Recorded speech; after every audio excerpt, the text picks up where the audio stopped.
obviously the ultimate success of seeing your clients leaving with joy in their eyes as opposed to fear when they come in. They've never sat down with a professional before. Seeing the joy in their eyes when they leave the session is incredible. And that's what keeps me motivated. And that's a story I keep sharing with law students, young lawyers, senior lawyers even, of this is what everyone needs to be doing. And if everyone did a little bit more, we would be so much better off in the United States. These inspiring words are those of Fawaz Baham, the 2024 American Bar Association Pro Bono Publico Award recipient, and our guest today on Sidebar. Sidebar is brought to you by Monterey College of Law, San Luis Obispo College of Law, Kern County College of Law, Empire College of Law located in Santa Rosa, and the Colleges of Law with campuses in Santa Barbara and Ventura. Welcome to Sidebar, featuring conversations about optimism in action with lawyers and leaders inspiring change.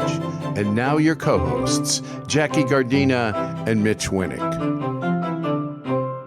Fawaz, we'd like to start with a little bit about you. You're in a large firm in Dallas. We know the type of pressures there are to have billable hours. You could fill all of your time just doing that, and the law firm would be happy. What has motivated you to get involved in this type of volunteer legal work? Absolutely. It's funny because almost all of us, I think, as aspiring law students that are in the pipeline, we're always thinking of the reasons of why we went to law school. I'm a hiring partner at my firm. It's a question I always ask to understand motivations. Why did you pick this crazy profession that's so demanding, right? What pulls you in? And inevitably, the answer is I wanted to do more than what was just being asked of me. And I knew that having a law degree opens up so many doors to do so much good that other people can't do. In undergrad, going through college, that came to the surface pretty quick. My dad is a small business owner here in Texas, now retired. And I saw firsthand trying to get answers to small business questions, really simple, innocent ones, were difficult to find, right? You could do a Google search, you could get a variety of different answers. And it was somewhat disheartening. And I remember in my early years kind of formulating, well, okay, we need to change a lot of things. There are a lot of causes to pursue, but it's interesting that small businesses kind of face this uphill climb of having to engage counsel and spend a lot of money that they don't have to get some basic questions and get some basic orientation off the ground.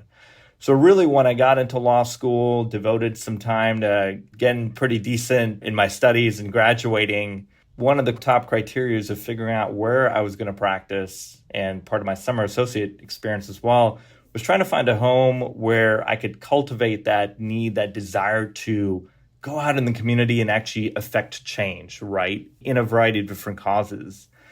And it became very apparent real quick that Hunt and Andrews Kurth kind of rose to the top. And I'm very fortunate that I was able to summer with them, start right off my legal career with them, and I've stayed with them. That's really what got me motivated to start peeling back the onion on how do we get into the community and really start championing some really great causes. Jackie and I are both deans of what we call opportunity law schools here in California. That category of school doesn't exist in the other states. But one of the things we do in our programs is from the beginning get our students engaged in the community, bring in lawyers like yourself who talk to the students, get them excited.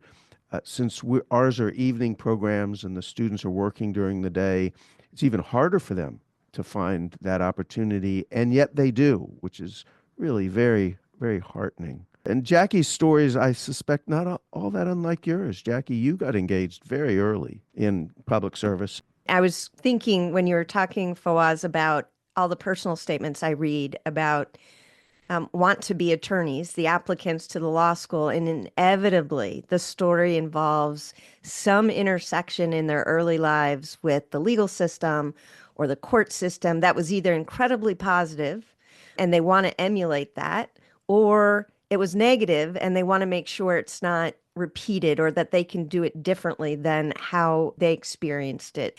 I think that story of wanting to create change is a common one for anyone who's entering law school. It sounds incredibly familiar because it was mine as well.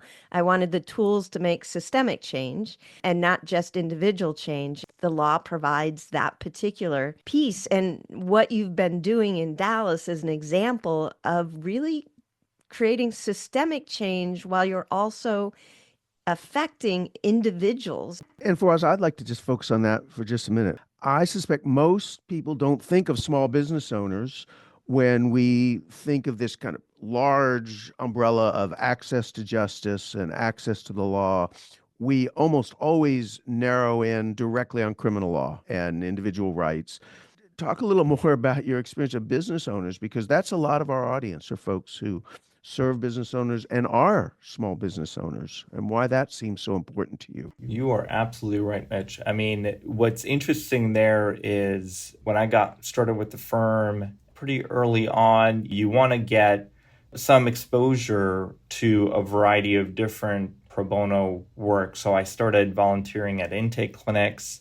I started preparing immigration applications. I would present kind of real estate 101 seminars.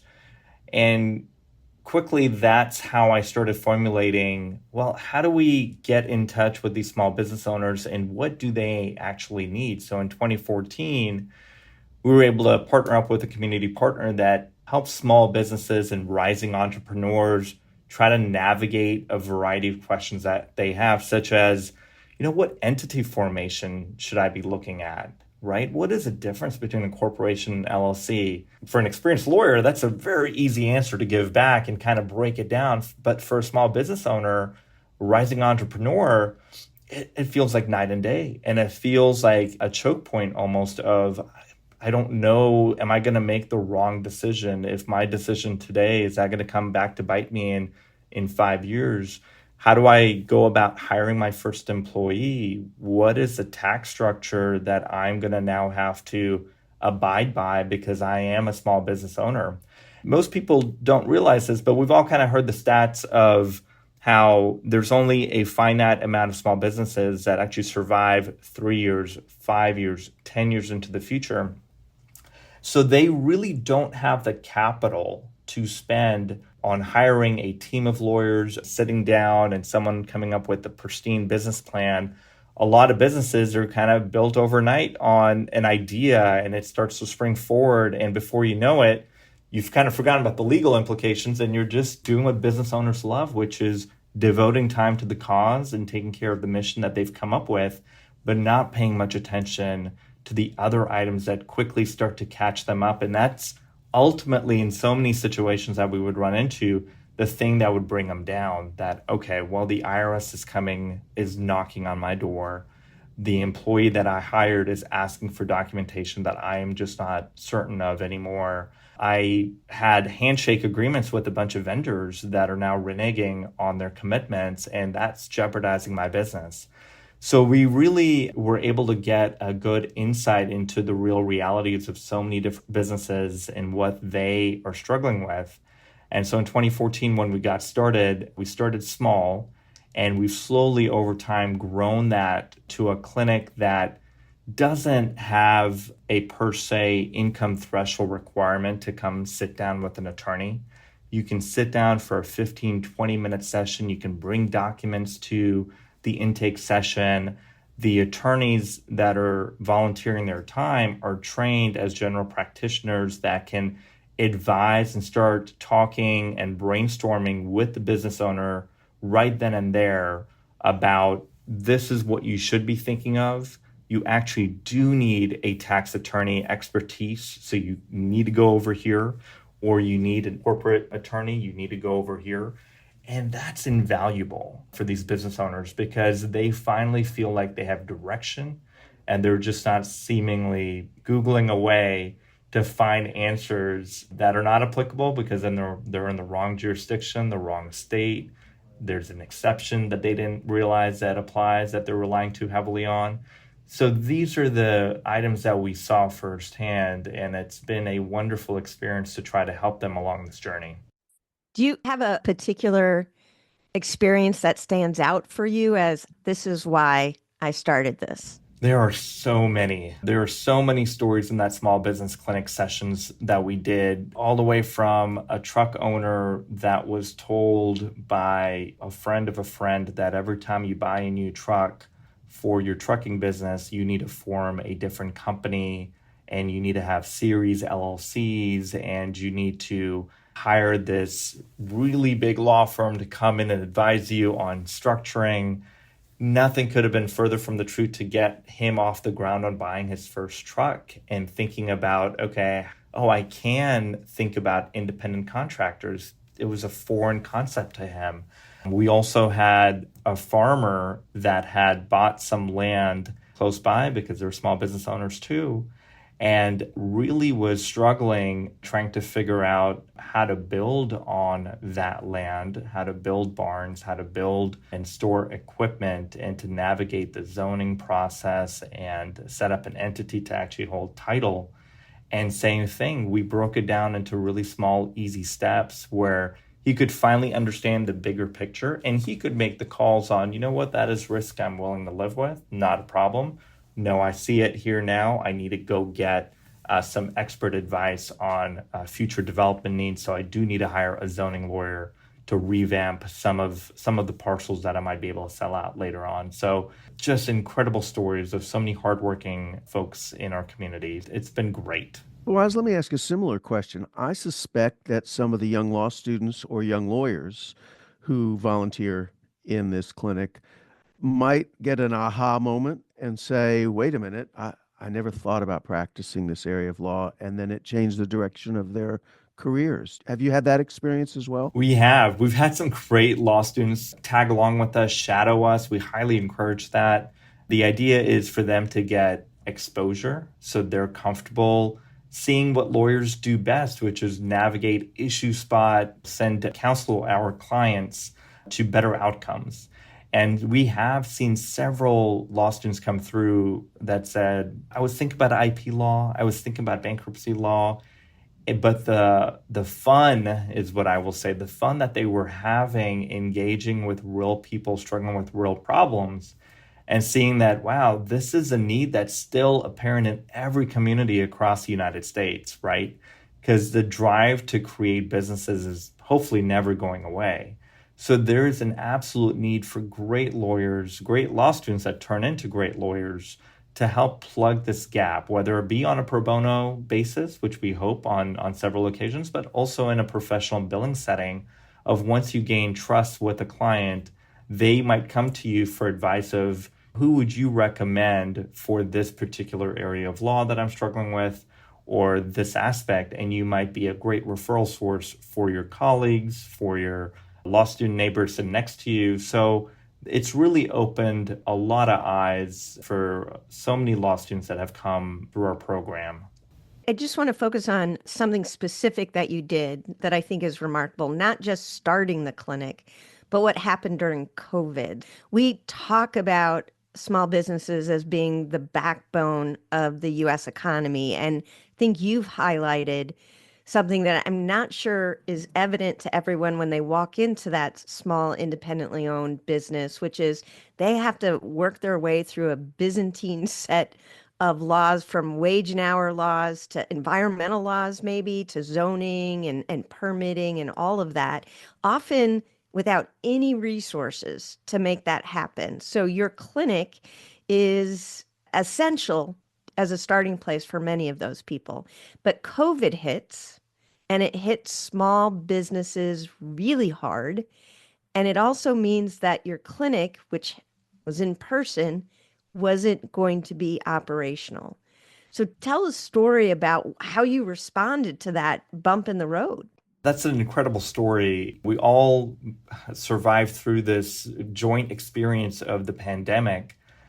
And in 2020, when orders started coming down of shutting things down in person, we at the firm here, and me especially, felt for so many of the community partners we worked with and understanding that they have a mission that they want to carry out. that they know they're effective in doing so in person, being embedded with the community, building these relationships, but now they are not going to be able to leverage that. They would need technology and a way out in order to access and complete their mission. And so I still vividly remember in March of 2020, I picked up the phone and called the Dallas Volunteer Attorney Program, DVAP, here in Dallas, which is the premier sponsor, provider of legal services to low income and people in need in the Dallas community. And it's a joint program with the Dallas Bar Association and the Legal Aid of Northwest Texas. It's been around since '97 and a partner that we've loved to work with over the years. And we started brainstorming, how do we revive your 14 clinics? So not only the small business clinic, but all of your clinics in Dallas that you run on a weekly, monthly basis. And it became evident real quickly that they didn't have the resources, as most pro bono community-driven organizations do not have a standing IT department that can scale up and respond in a quick manner.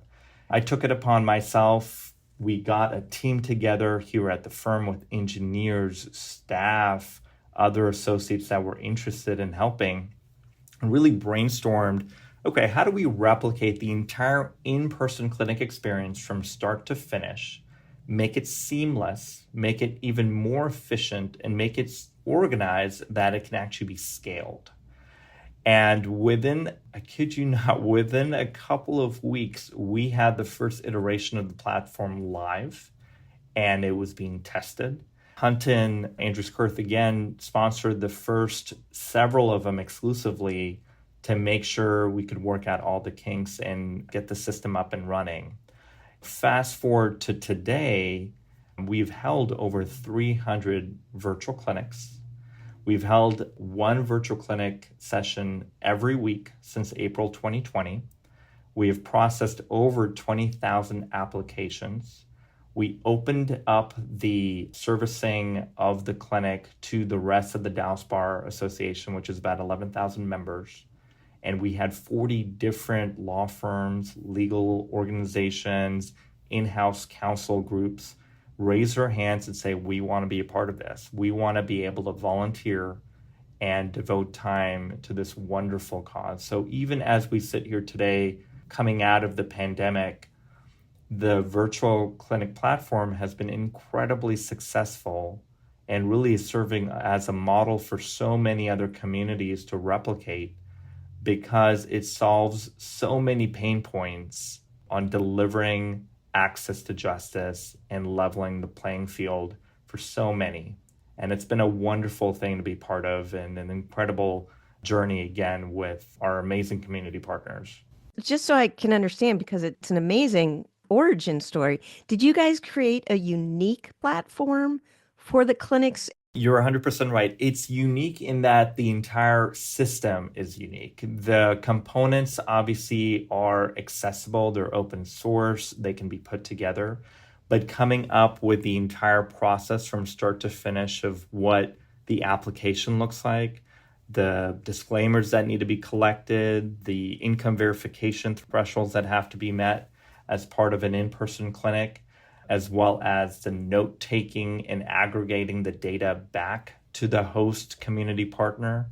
All of that is the beauty of the platform, because it's really allowed our attorneys to feel confident that it's a consistent program, that it is a reliable program. It doesn't, knock on wood, hasn't gone down. It's sustained, it's maintained, it works like clockwork every week. There's a session every Thursday. So as we speak right now, there's a session going on.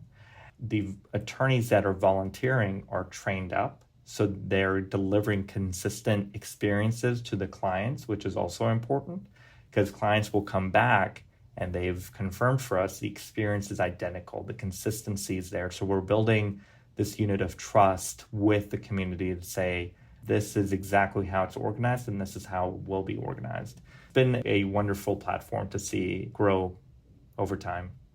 And for completely selfish reasons, based on that, our campus hosts the Ventura County Legal Aid Clinic. Is the platform available for other communities to use with their clinics? And if so, I'll contact you after the show to find out who I should contact. Yes, the components of it are. That's one of my favorite parts of while I'm practicing law with my wonderful billable clients on the non-billable side, spending time with community partners to say, okay, here are the components that went into this DVAP virtual clinic platform. You can absolutely access them. You can create your own. You can modify it to make it custom to what you want it to be. In short, yes, it is accessible, and we've had great success with a variety of community partners down in Houston that have tried it, that have liked it, and then have adopted it for their own purposes.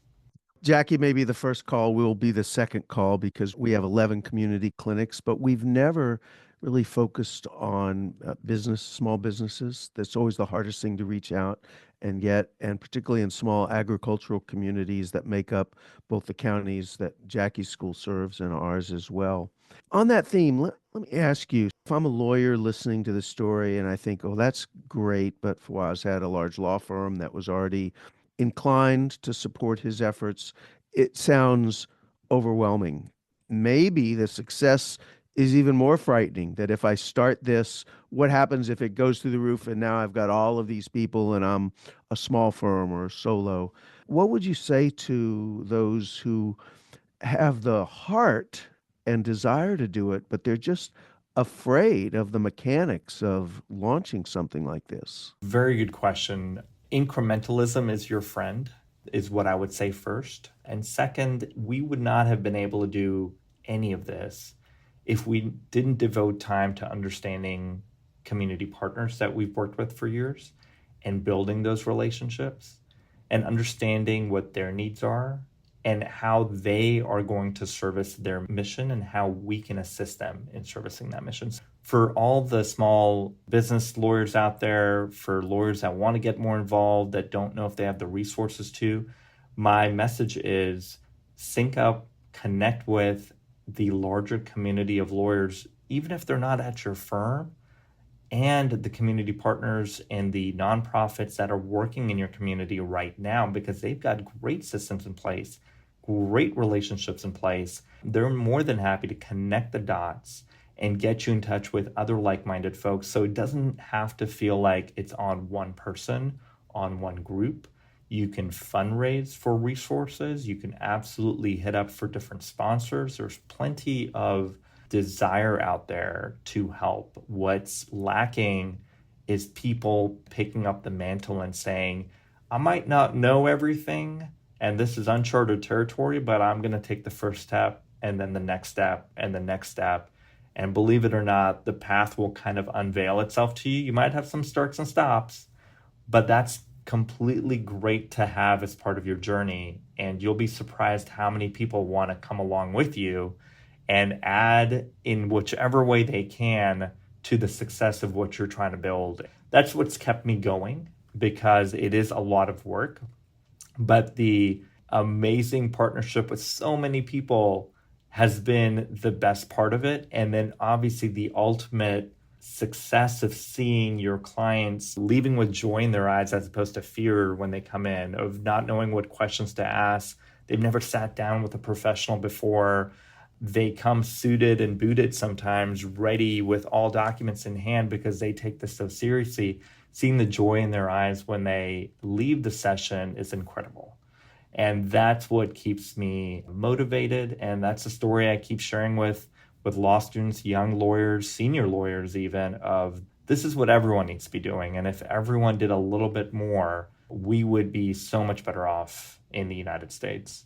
That access to legal services gap would probably not close completely, but be narrowed quite a bit. And I think you raise, again, going back to the reason why we wanted to start talking about these things, is that community engagement. So you've mentioned the Dallas Bar Association as a really important partner. Obviously, your law firm has been central to the work that you're doing as well. Who are some of the other community partners that you reached out to or reached out to you to be engaged in this work? We've had several. Texas C-Bar, which is also an organization based in Austin, Wings, BCL of Texas, Lift Fund, which is another organization that is devoted to microloans, lifting entrepreneurs off the ground and kind of giving them some of the business insights that they need. It's one thing to get the legal insights, but then these businesses and rising entrepreneurs need other assistance as well. So there are so many of those organizations that are out there, and we're constantly getting introduced to new ones, finding some great ways to make some wonderful partnerships for the future. Well, as we've deemed this season 3 as optimism in action, and you certainly have expressed that in both why you did it, how you've done it, how you've engaged others. How has this changed your life and your practice? It's hard to look back and think what I would have done if I didn't do this, because I think going in, as I've talked about, it's always been part of my mantra that I knew I was going to work really hard for my billable clients, doing 2,000 hours of billable work, no question about it, a year, but kind of holding myself to account to make sure I devoted as much time as I could to pro bono efforts year over year, and hopefully with the aim of increasing it year over year. It really goes hand in hand, because the energy I get from my non-billable work, let's say, drives my billable passions, brings me to bring my best self to work. I'm the chair of the pro bono committee here in Dallas, and it's a fantastic way to try to elevate other folks around the firm here in Dallas that have passion projects. And we try to have them bring their authentic self. If you're passionate about something, let's talk about how we can tackle it, how we can get in front of it, what we can do, what small things can we do, what larger things do we want to do, pie in the sky in the future. And that really has kept me engaged in big law, which is something that I often hear from law students going, I would love to go on a similar journey to you. I just don't know if big law is the right fit for me. And my response to them is the energies you pour in is what you're going to get back out. So if you have a passion for something that's not billable, let's say, pursue it and have that part of your journey, because that's going to actually propel you to do your best work. It's going to be a legacy item that you're going to be able to look back on here. I've been practicing over 11 years that you can say, okay, I've done some incredible professional strides, but man, I changed a few lives in the process. And that's what you really want at the end of the day.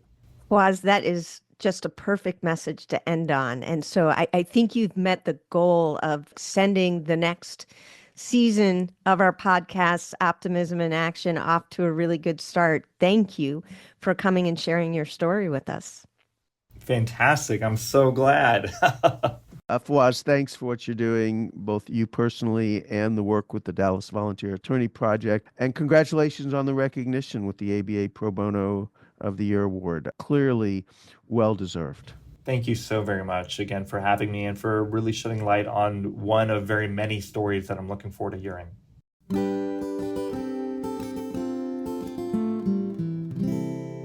Mitch, we are recording this on January 30th, and it's been a really difficult January. Here in Southern California, we're dealing with fires, and then we were dealing with the fallout and uncertainty with the new administration coming in. And I wasn't feeling hopeful when we started the podcast, but I am feeling so hopeful now. And he even reminded me that we have a ton of attorneys in California that are actually helping those who were impacted by the fire on a pro bono basis. And it's that kind of community energy that I think is going to lift us during difficult or uncertain times. So Fawaz's story was great, and I'm glad that we have a chance to share it. I agree with you 100%, Jackie, on all of those points. And Fawaz helped us as lawyers be reminded that it isn't some of the most obvious things that we are dealing with, the challenges with the fire, insurance law, immigration law, criminal law. These things are very typical. But for the small business owner in the communities where we live who have to figure out how to make this work every single day, the fact that we as lawyers can help them in a similar pro bono free way is a real call to action. And I hope that will be a call to action in other communities that hear this as well. Fawaz has said they could help you get your clinic set up, and maybe it could be a shortcut to get things going in your community. Sidebar would not be possible without our producer, David Eakin, who composes and plays all of the music you hear on Sidebar. Thank you also to Dina Dowsett, who creates and coordinates Sidebar's social media marketing.